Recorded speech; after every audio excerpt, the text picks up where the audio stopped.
अस्सलामुअलैकुम, welcome back to its mind kitchen. आज मैं आपके साथ सर्दियों में मोटा, मीठा और सख्त दही जमाने की रेसिपी शेयर करने जा रही हूँ। मुकम्मल टिप्स एंड ट्रिक्स के साथ शेयर करूँगी और बिल्कुल परफेक्ट मेजरमेंट दूँगी। आधा किलो से लेकर 2 किलो 3 किलो जितना भी जमाना चाहें आप बिल्कुल इस रेसिपी के साथ आसानी के साथ जमा सकते हैं।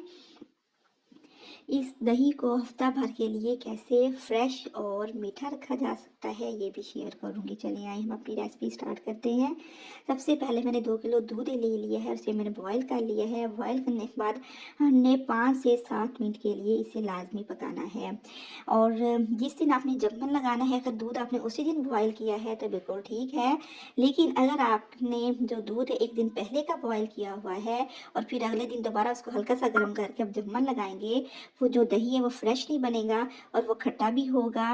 और वो हफ्ते भर के लिए आप उसे महफूज भी नहीं कर सकते।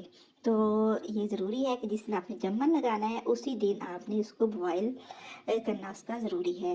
बॉयल करने के बाद हमने दूध को जो है ठंडा करना है। तो आपने जिस बर्तन में दूध गर्म किया है उसी में ठंडा करके उसी में भी जमन लगा सकते हैं। लेकिन जो मेरी रूटीन ये है कि मैं इसे मिट्टी के बर्तन में जो है दही जमाती हूँ। तो उसमें मैं जो सारा जो गरम गरम दूध है वो इसी में डाल दूँगी। गरम दूध है मैंने इसलिए इसमें डाला है कि जो मिट्टी का बर्तन में वो भी गर्म हो जाएगा और जो सर्दियों में जो दही है बहुत आसानी के साथ जम जाएगा। अब हमने इसे ठंडा करना है।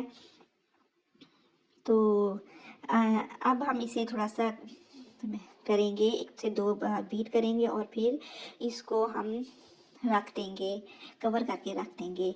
तो अब हमने इसको वक्तन फ़वक्तन जो है ना हमने इसे मिक्स करना है। ये देखिए जो मलाई आती है ना, मिक्स करने का मकसद ये है कि जब दही हम खाते हैं ना, बड़ों को तो चलो मलाई अच्छी लगती है लेकिन जो बच्चे हैं वो दही नहीं खाते, कहते हैं कि इस पे बलाई है। तो इसका हल ये है कि आप इसे वक्तन फ़वक्तन इसको बीट करते रहें ना, तो बलाई अच्छी तरह अंदर मिक्स हो जाती है, तो वो बिल्कुल मुलायम सा और सिल्की सा दही बनता है। तो बस ये जो हमारा दही है, दूध है हमारा ठंडा हो चुका है। अब जो दूध हमने ठंडा कितना करना है, दूध हमने नीम गर्म सा हो। अब नीम गर्म से मुराद ये है कि अगर हम इसमें फिंगर डालें तो हमारी जो फिंगर है, जो उंगली है, वो इजीली इसकी हीट बर्दाश्त कर ले।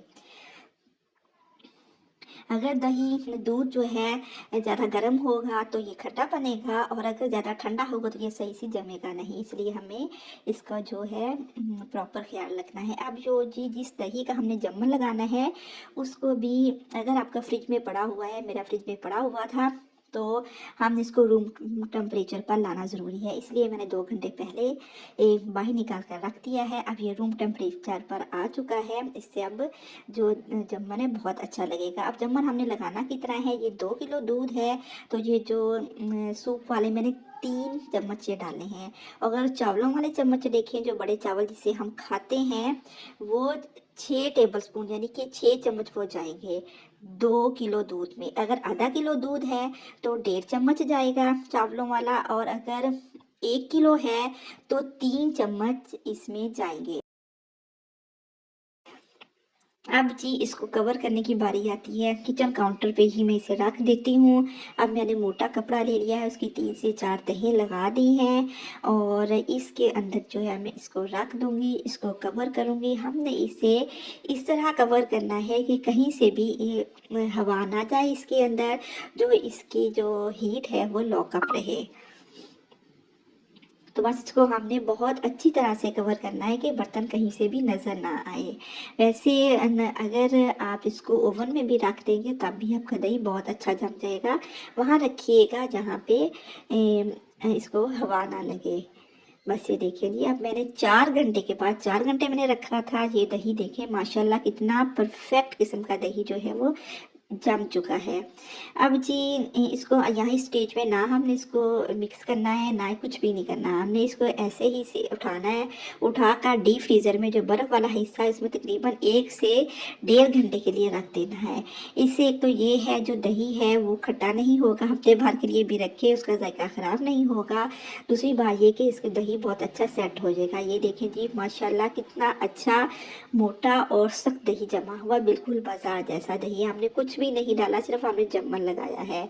और दूसरी बात ये कि ये दही है बिल्कुल भी ये खट्टा नहीं होगा। हफ्ते भर भी रखे, मैं हफ्ते भर के लिए बनाकर रख लेती हूँ, वो फ्रेश का फ्रेश ही रहता है। अगर आपको मेरी ये ज़रा सी कोशिश अच्छी लगी हो तो लाइक कीजिएगा, शेयर कीजिएगा और मेरे चैनल को सब्सक्राइब करना ना भूलिएगा। दुआओं में याद रखिएगा। Thanks for watching, take care and अल्लाह हाफिज़।